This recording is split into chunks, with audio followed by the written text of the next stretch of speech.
ஓம் அமிர்தேஸ்வரி நமக. ஓம் நம சிவாயா. Everyone. So உங்கள் எல்லாருக்கும் இன்னைக்கு ஒரு சூப்பரான டாபிக், ஜென்ரலாக ஒரு டாபிக் நம்ம பார்க்க போகிறோம். ஸோ ஜென்ரல் டாபிக்ஸ் போட்டு நல்லாயிருக்கும் அப்படின்றதுக்காக இன்னும் நிறைய ஆன்மீகத்தில் நம்ம நிறைய விஷயங்கள் தெரிஞ்சுக்கலாம் இல்லையா? ஸோ அதனால ஜென்ரல் டாபிக்ஸ் ஆன்மீகம் ரிலேட்டடாக அதில் இன்னைக்கு நம்ம எதை பற்றி பார்க்க போகிறோம் அப்படின்னா, பிரம்மம் வெர்சஸ் சக்தி பார்க்க போகிறோம். ஓகேவா? இப்போ கடவுள் ஒண்ணுதான். ஆனா அந்த கடவுள்லயே நம்மளுக்கு எவ்வளவு டவுட் வருது. எக்ஸாம்பிள், இந்த கடவுளை நான் கும்பிட்டேன் அப்படின்னா அந்த கடவுள் கோச்சுப்பாரோ? ஒரு வருஷம் நம்ம ஒரு கடவுள் மேல ரொம்ப டிவோஷனா இருக்கும். ஒரு ஸ்டேஜ்ல வேற ஒரு கடவுள் ரொம்ப பிடிக்குது. அப்ப அந்த கடவுள் கிட்ட போனா இந்த கடவுள் கோச்சுப்பாங்களோ? நிறைய மதங்கள் இருக்கு, எதுதான் உண்மை? இந்த மாதிரி நிறைய கேள்விகள் வருதா? அதாவது கடவுள் ஒண்ணுன்னு தெரியறவங்களுக்கு கூட இந்த கேள்வி வருதா இல்லையா? ஆமா, கடவுள் ஒண்ணுதான் எனக்கு தெரியும், ஆனாலும் எனக்குள்ள அந்த பிரிவினை ஸ்டில் இருக்கு. என்னால எல்லாத்தையும் டக்குன்னு அக்செப்ட் பண்ண முடியல. ஒரு விஷயத்துல இருந்து இன்னொரு விஷயத்துக்கு போனா கில்ட்டா ஃபீல் ஆகுது. இவங்களை நம்ம விட்டுட்டா தப்பா நினைச்சுப்பாங்களோ, இல்ல நம்ம இவங்களை விட்டுட்டு போயிட்டோம் அப்படின்னா அது ஒரு தவறான செயலாயிடுமோ, நம்மளுக்கு ஏதாவது அதன் மூலமா ஏதாவது ஆபத்து நடந்துருமோ? இந்த மாதிரி பல குழப்பங்கள் இருக்கு இல்லையா? அந்த குழப்பங்களுக்காக இன்னைக்கு ஒரு அழகான விஷயத்த பார்க்க போறோம். அதாவது கடவுள் யாரு? பிரம்மம். முதல்ல தெரிஞ்சுக்கோ, பிரம்மம்னா என்ன? பிரம்மம்க்கு உருவம் கிடையாது. பிரம்மம்க்கு ஃபீலிங்ஸ், தனியான இதான் ஃபீலிங்ஸ் அப்படின்றது பிரம்மத்துக்கு கிடையாது. அவங்க நிர்குணம், அவங்களுக்கு குணங்கள் கிடையாது. அது ஒரு பிரம்மம். பிரம்மம் அப்படின்றது அமைதி, ஆழ்ந்த அமைதி. எக்ஸாம்பிள் சொல்லணும் அப்படின்னா, நீங்க ஆழ்ந்த தூக்கத்துக்கு போயிட்டீங்க அப்படின்னா ஏதாவது உங்களுக்கு தெரியுதா?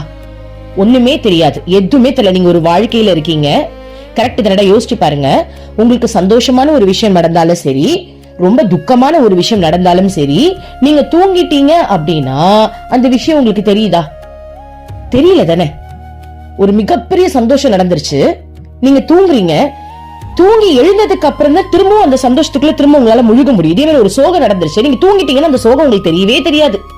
என்ன நடந்தது எதுவுமே தெரியாது, சத்தியமா தெரியாது. நம்ம தூங்குற நேரம் எல்லாம் ஆக்சுவலா நம்ம கம்ப்ளீட்டா மறந்துட்டு அந்த பிரம்மத்துக்கு போயிடுறோம். அம்மா சொல்றாங்க, பிரம்மம் அப்படின்றது நம்ம தூங்குறோம் இல்லையா, அந்த பிரம்மத்துடைய நிழல் மாதிரியா. அந்த பிரம்மத்துடைய லைட்டா அந்த நிழல் தான் நம்மளுடைய தூக்கமேவா. அப்ப பிரம்மம் எப்பேற்பட்ட ஆழ்நிலையா இருக்கும், யோசிச்சு பாருங்க, எப்பேற்பட்ட ஆழ்நிலையா இருக்கும். அப்படிப்பட்ட உண்மைத்துவம் தான் அந்த பிரம்மம். அந்த பிரம்மம் எப்ப வந்தது? அந்த பிரம்மம் யாரு படைச்சது? அந்த பிரம்மத்தை அப்படிலாம் கிடையாது. பிரம்மம் நிரந்தரமானதான், அது யாரும் படைக்கல. புரியுதுங்களா? அந்த பிரம்மம் அப்படின்றது சத்தியமான உண்மை. புரியுதுங்களா? அப்போ அந்த பிரம்மத்துடைய ஆற்றல் இருக்கு இல்லையா, அதுதான் சக்தி. இப்ப நம்ம இது இப்படி எடுத்துக்கலாம், பிரம்மம் ஈஸ்வரன் அப்படின்னு எடுத்துக்கலாமா? பிரம்மம் ஈஸ்வரன் இல்ல பிரம்மம் சக்தி அப்படி எடுத்துக்கலாம். இப்போ எக்ஸாம்பிளோட பார்ப்போம். அதாவது பிரம்மம் அப்படின்றது அவங்களுக்கு குணம் கிடையாது. ஓகேவா? அவங்களுக்கு இந்த ஃபீலிங்ஸ், தனித்தனியான ஃபீலிங்ஸ் கிடையாது. அமைதியான ஒரு ஆழ்ந்த தூக்க நிலை, சந்தோஷமான ஒரு தூக்க நிலை ஒண்ணுமே கிடையாது. ஆனா அது பிரம்மம். எல்லாமே அந்த பிரம்மத்துல இருக்கு, ஒண்ணு விடாம எல்லாமே அந்த பிரம்மத்துல இருக்கு. ஓகேவா? அப்ப அந்த பிரம்மம் என்ன பண்ணுது அப்படின்னா, அந்த பிரம்மத்துடைய ஆற்றல் தான் இங்க படைப்புக்கே காரணம். எக்ஸாம்பிள் சொல்லணும்னா, இப்போ மின்சாரம் இருக்கு, அவ்வளவுதான், அது இருக்கு. அந்த மின்சாரத்துக்குள்ள என்னென்ன இருக்கு? எக்ஸாம்பிள் சொல்லணும்னா, அந்த மின்சாரத்தை வச்சு நம்ம கிரைண்டர் அரைக்கிறோம், அந்த மின்சாரத்தை வச்சு ஒரு ட்ரெயின் ஓடுது, அந்த மின்சாரத்தை வச்சு இந்த உலகத்துல இருக்கிற நிறைய விஷயங்கள், நம்ம வீடா இருக்கட்டும், ஒரு ஹாஸ்பிட்டல்ல நடக்கிற விஷயங்களா இருக்கட்டும், ஒரு ட்ரீட்மெண்டா இருக்கட்டும், அந்த மின்சாரத்தை வச்சுதான் இவ்வளவு விஷயங்கள் நடக்குது. அப்ப மின்சாரத்துக்குள்ள இது எல்லாமே இருக்கு தானே? மின்சாரத்துக்குள்ள எல்லாமே இருக்கு. அந்த மின்சாரத்துடைய ஆற்றலை நம்ம பயன்படுத்தும் போது அதை பல உருவம், பல விதத்துல நம்ம அதை யூஸ் பண்ணிக்கிறோம். அப்ப மின்சாரத்துக்குள்ள எல்லாமே இருக்குன்னு அர்த்தம். மின்சாரத்துக்குள்ள கிரைண்டர் இருக்கு, மின்சாரத்துக்குள்ள மிக்ஸி இருக்கு, மின்சாரத்துக்குள்ளே ஹாஸ்பிட்டல் மெட்டீரியல்ஸ் இருக்கு, எல்லாமே இருக்கா இல்லையா? எக்யூப்மெண்ட்ஸ் இருக்கு, எல்லாமே அந்த மின்சாரத்துக்குள்ள இருக்கு. ஆனா அது மின்சாரமா இருக்கிற வரைக்கும் கண்ணுக்கே தெரியல. ஆனா அந்த மின்சாரத்தை வச்சு என்னெல்லாம் பண்ண முடியும் ஒண்ணுன்னா பண்ணும்போதுதான் மின்சாரம் இப்படிப்பட்ட சக்தி வாய்ந்ததான்னு அப்பதான் அதே மாதிரி அந்த பிரம்மத்துக்குள்ள எல்லாமே இருக்கு. ஆனா பிரம்மத்துக்குள்ள இருக்கிற விஷயம் எவ்வளவு இருக்குன்றத நம்ம பயன்படுத்ததான் அந்த பிரம்மத்துக்கு எவ்வளவு சக்தி இருக்குன்றது நம்மளுக்கு தெரிய வருது. இப்போ அந்த பிரம்மம் என்ன பண்ணுது? இப்ப பிரம்மம் வச்சுப்போம், நம்ம இன்னும் ஈஸ்வரத்துக்கே வரல, பிரம்மே வச்சுப்போம். இந்த பிரம்மம் என்ன பண்ணுது? ஆழ்ந்த அமைதியில இருக்க அந்த பிரம்மத்துக்குள்ளதான் நம்மளா இருக்கும். நம்ம பிரம்மம் தான், நம்மளும் பிரம்மம் தான். இப்ப மனுஷனே கிடையாது, நம்மளும் பிரம்மம் தான். அந்த பிரம்மத்தோட நம்ம தான் பிரம்மமா இருக்கும். அப்போ அதுக்குள்ள எல்லா உணர்வுகளும் இருக்கு, அதற்குள்ள எல்லா படைப்பு சக்திகளும் இருக்கு, அதற்குள்ள எல்லா கண்ட்ரியும் இருக்கு, அதற்குள்ள எல்லா பூச்செடிகள், மலர்கள், விலங்குகள், தாவரங்கள், இந்த மாதிரி எல்லா இப்ப இந்த பூமியில என்னென்ன இருக்கோ அது எல்லாமே பிரம்மத்துடைய படைப்பு தான் இல்லையா? இது எல்லாமே பிரம்மத்துல தூங்கிட்டு இருக்குன்னு வச்சுப்போம். இப்ப நம்ம எல்லாருமே பிரம்மத்துல நிம்மதியா இருக்கோம்டா. அப்போ ஒரு ஸ்டேஜ்ல இந்த பிரம்மம் என்ன பண்ணுது? எல்லா ஃபீலிங்ஸும் எனக்குள்ள இருக்கு, ஆனா நம்ம அனுபவிக்க முடியல. இப்ப நான் தூங்கிட்டு இருந்தேன் அப்படின்னா என்னுடைய உணர்வுகளை நான் எழுந்தாதானே அனுபவிக்க முடியும். தூக்கத்துல நான் என்னத்தை அனுபவிக்கிறது? அப்ப அந்த பிரம்மம் என்ன பண்ணுது? சரி, நம்மளுடைய உணர்வுகளை நம்ம வெளிக்கொண்டு வரணும் அப்படின்னா ஒருத்தரா இருக்கும்போது அது நடக்காது. ஒரு பல பேரா இருக்கும்போது அந்த உணர்வை வந்து நம்ம யூஸ் பண்ண முடியும் இல்லையா? அப்ப அந்த பிரம்ம நிலை என்ன பண்ணுது? தன்னைத்தானே படைக்குது. இதை நம்ம எக்ஸாம்பிளோட பார்க்கணும் அப்படின்னா, பிரம்மம் ஒரு கடல் எடுத்துப்போண்டா. கடல் தண்ணி அலைலாம் எதுவுமே இல்லை, அழகா அந்த நடு கடல்ல எப்படி தண்ணி இருக்கும், அலைகள்லாம் எதுவுமே இருக்காது, அழகா அப்படியே லைட்டா மென்மையா இருக்கும் இல்லையா? அந்த மாதிரி அந்த ஆழ் கடல்ல இருக்கிற அந்த பரப்பு தன்மை உடைய தண்ணி தான் பிரம்மம். பிரம்மத்துக்குள்ள எல்லாமே இருக்கு. ஓகேவா? இப்போ அந்த தண்ணி என்ன பண்ணுது அப்படின்னா, அந்த பிரம்மம் அந்த கடல் என்ன பண்ணுது அப்படின்னா, சரி எனக்கு தனியா இருக்கு, கொஞ்சம் ஒரே தூங்கிக்கிட்டே இருக்கும், நமக்குள்ளதான் எல்லா சக்தி இருக்குல்ல, நம்ம கொஞ்சம் படைக்கலாம், நம்ம அதை அனுபவிக்கலாம், என்ஜாய் பண்ணலாம் அப்படின்னு சொல்லிட்டு அந்த கடல் என்ன பண்ணுது? அது பிரம்மம் எக்ஸாம்பிள் தான் கடல்னு வச்சிருக்கோம். அந்த பிரம்மம் என்ன பண்ணுது?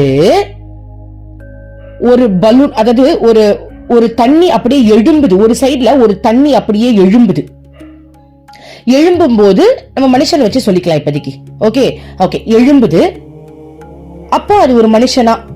அது வந்து எழும்பும், அந்த பிரம்மத்துல இருந்து ஒரு தண்ணி அப்படியே எழும்புதுன்னா மேல வருது, கொஞ்சமா தெரியல, நம்ம நிறைய பார்த்தப்போ மேல வருது. அப்ப வரும்போது அந்த தண்ணி என்ன பண்ணுது அப்படின்னா, நான்ன்ற தன்மைக்கு போய் அது தண்ணி மனிதனா அது கன்வெர்ட் ஆயிடுது.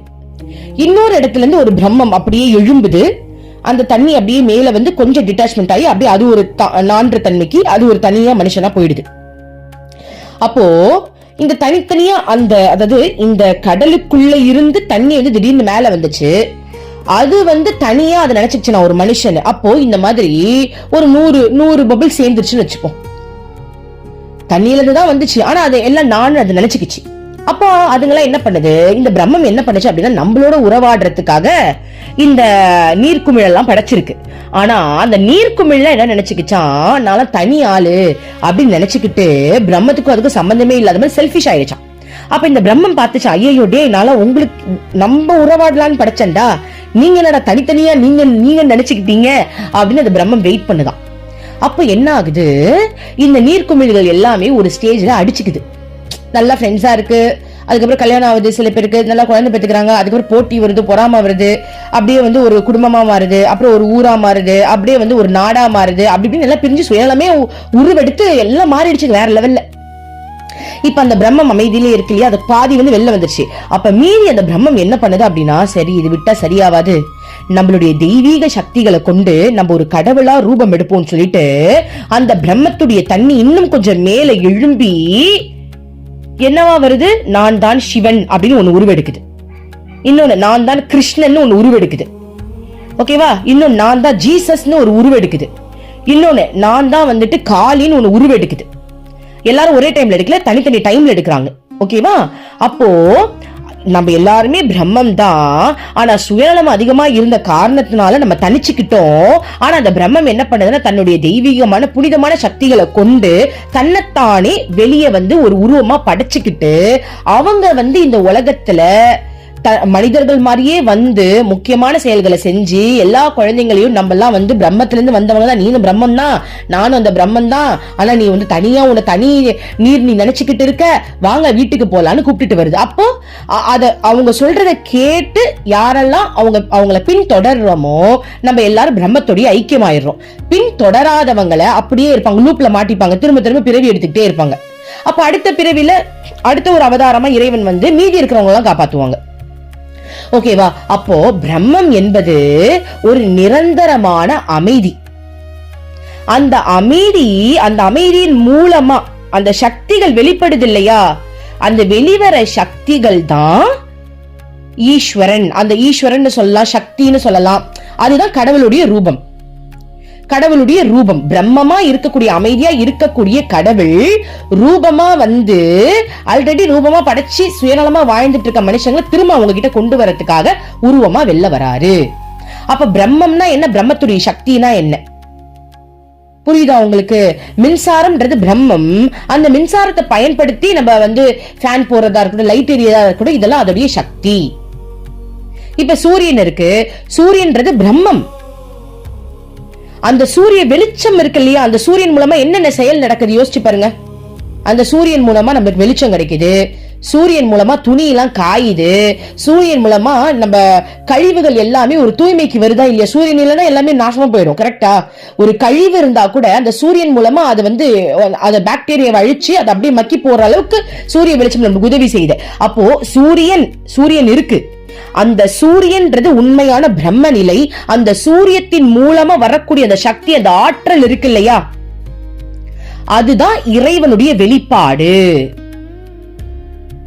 அப்ப பிரம்மமும் சக்தியும் ஒண்ணுதான். அதனாலதான் சக்தியும் சிவனும் ஒண்ணுன்றாங்க. பிரம்மமும் அந்த ஈஸ்வரனும், பிரம்மம் ஈஸ்வரன் தான் நம்ம சக்தின்னு சொல்றோம். ஓகேவா? பிரம்மம் சக்தி ரெண்டுமே ஒண்ணுதான். பிரம்மம் அனைத்தும் அடக்கி கொண்டு அமைதியான நிலையில் இருக்கிறது. சக்தி அந்த பிரம்மத்துடைய வெளிப்பாடா இருக்கு. அப்ப பிரம்மத்துக்கு ஆண் தன்மை கொண்டு சிவன் பேர் வச்சுட்டாங்க.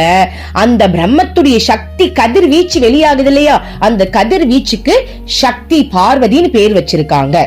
பேர் தான் அது, அவ்வளவுதான். நம்ம எந்த பேர் வேணாலும் வச்சுக்கலாம். ஓகேவா? சோ இது எந்த ஒரு மதம் சம்பந்தப்பட்டது கிடையாது. இது வந்து உண்மை சொல்றது. இது வந்து மதம் சம்பந்தப்பட்டது கிடையாது. நம்ம பேரு சொல்றோம், அவ்வளவுதான். இது மதம் சம்பந்தப்பட்டது கிடையாது. இது உண்மை சம்பந்தப்பட்டது. பிரம்மம், அந்த பிரம்மத்தோட கலக்கிறதுக்கு பேர் தான் முக்தி நிலை. நம்மள அந்த பிரம்மத்தோட கலந்துட்டோம் அப்படின்னா நம்மளுக்கு பிறவி இருக்காது. சோ இப்ப நம்ம ஒரு கன்க்ளூஷனுக்கு வரலாம். என்ன அப்படின்னா, பிரம்மம் பிரம்மத்துடைய சக்தி ரெண்டுமே ஒண்ணுதான். கரெக்ட் தானே? அப்போ பிரம்மம் இறைவன், அந்த இறைவன் தான் உலகில் பல ரூபத்துல வராங்க. ஓகேவா? சப்போஸ் இப்ப வந்து நீங்க சொல்றீங்க, எனக்கு வந்து கிருஷ்ணாவை ரொம்ப பிடிச்சது, ஆனா திடீர்னு எனக்கு முருகரை ரொம்ப பிடிக்குது,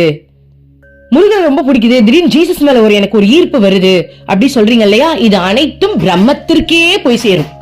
அதாவது மின்சாரத்தின் மூலமா என்ன மண்டையில சுத்துற ஃபேனை போட்டா என்ன, டேபிள் ஃபேனை போட்டா என்ன, ஓகேவா? காத்து தான் இல்லையா? அது மின்சாரத்தின் மூலமா காத்து வருது. ஒண்ணு டேபிள் ஃபேன் வழியா வருது, இல்லையா நம்மளுக்கு வந்து சீலிங் ஃபேன் வழியா வருது. ஆனா ஏசி வழியா ஒரு காத்து வருது பாருங்க, அதுதான் குரு, இருக்கிறதுலே அல்டிமேட். அப்போ நம்ம குருவை புடிச்சு நல்லா கவனிச்சுக்கோங்க. சத்குருவை நீங்க புடிச்சிட்டீங்க அப்படின்னா, இறைவன் அவதாரமா வந்திருக்காங்க இல்லையா, அவங்க குரு தன்மையில இருப்பாங்க. ஏன்னா குருவா இருந்தா மட்டும்தான் நம்மள கூட்டிட்டு போக முடியும்.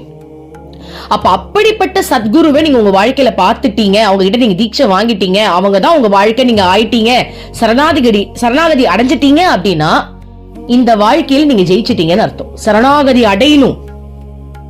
ஓகேவா? ஜஸ்ட் குருவை பார்த்தேன், வந்தாங்க, கட்டி பிடிச்சேன், தீட்சை கொடுத்தாங்க, அதோட அவ்வளவுதான் அப்படின்னு நிறைய பேர் இருக்காங்க. நிறைய பேர் அப்படி இருந்தோம் அப்படின்னா இந்த குழப்பம் இருந்துகிட்டே இருக்கும், உங்களுக்கு ஒரு தெளிவு கிடைக்கவே கிடைக்காது.